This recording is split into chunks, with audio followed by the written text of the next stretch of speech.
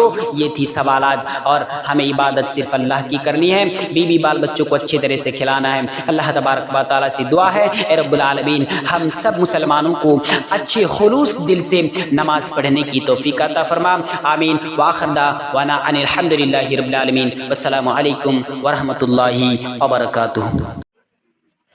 آپ نے انوار الاسلام کی ویڈیو سماعت فرمایا ہے، اور اسی طریقے سے اور ویڈیوز دیکھنے کے لیے ہمارے چینل انار العالم 786 کو سبسکرائب کریں اور بیل آئیکن دبائیں اور لائک کریں، اور ہمیں ہر دعاؤں میں یاد رکھیں۔ انہی چند کلمات کے ساتھ میرے لیے اجازت، السلام علیکم ورحمۃ اللہ وبرکاتہ۔